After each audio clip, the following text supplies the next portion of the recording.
We want to bring all the tithes that you deserve, Lord God, in the name of Jesus. Father, sanctify and bless all of this, Lord God. You said, Lord, you will rebuke the devourer, Lord God.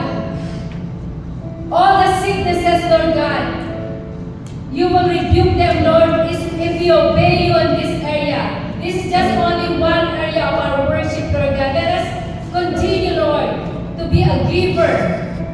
Not because you need this, Lord, but because we are the one who needs it, Lord God. You said, Lord, if we give, we receive more, Lord God. Father God, we pray, Lord God, not because we want to receive, but because it is belong to you, Lord God. What you belong, Lord God. Hallelujah, Lord God. Thank you, Jesus. Thank you, Lord God.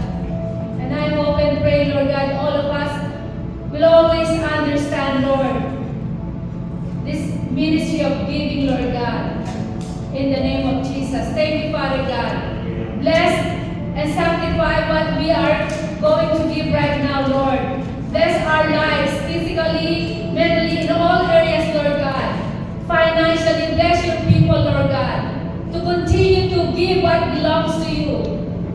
This area of worship of giving, Lord. In Jesus' name we pray. Amen and amen. Thank everyone who please drop down in the backs. And God bless you all.